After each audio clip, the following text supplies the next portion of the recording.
জুলাই গণ আন্দোলনের রাজধানীর চাংখারপুলের শিক্ষার্থী শাহরিয়ার খান আনাস, শেখ জুনায়েদ সহ ৬ জনকে হত্যা মামলার রায় আজ।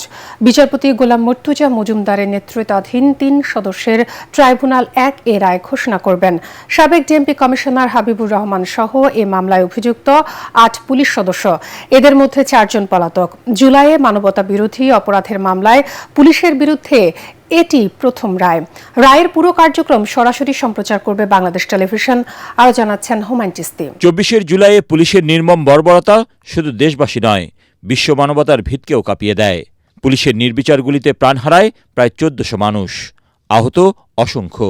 জুলাই গণ আন্দোলনে মানবতাবিরোধী অপরাধের বিচারে আন্তর্জাতিক অপরাধ ট্রাইব্যুনাল পুনর্গঠিত হয়।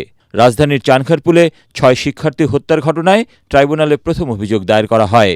সাবেক ডিএমপি কমিশনার হাবিবুর রহমান সহ মামলায় অভিযুক্ত ৮ পুলিশ সদস্য।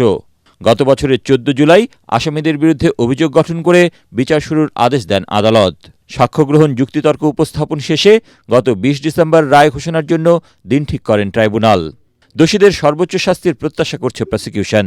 এই সকল আসামির বিরুদ্ধে অভিযোগ আমরা সন্দেহাতীতভাবে প্রমাণ করতে সক্ষম হয়েছি এবং আমরা আশা করছি যে ট্রাইব্যুনাল তাদের বিরুদ্ধে সর্বোচ্চ শাস্তি প্রদান করবে। তবে আসামিপক্ষের দাবি, আসামিরা রাজনৈতিক বলির শিকার। তারা যা করেছেন তা আইনের মধ্যে থেকে এবং বাধ্য হয়ে করেছেন। এটা কিন্তু হিসাবে রাজনৈতিক বলির পাঠা। আশা রাখি ন্যায় বিচার পাবো।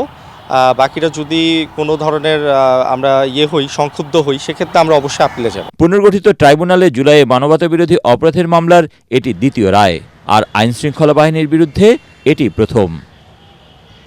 হুমায়ুন চিস্তি, এটিএন বাংলা, ঢাকা।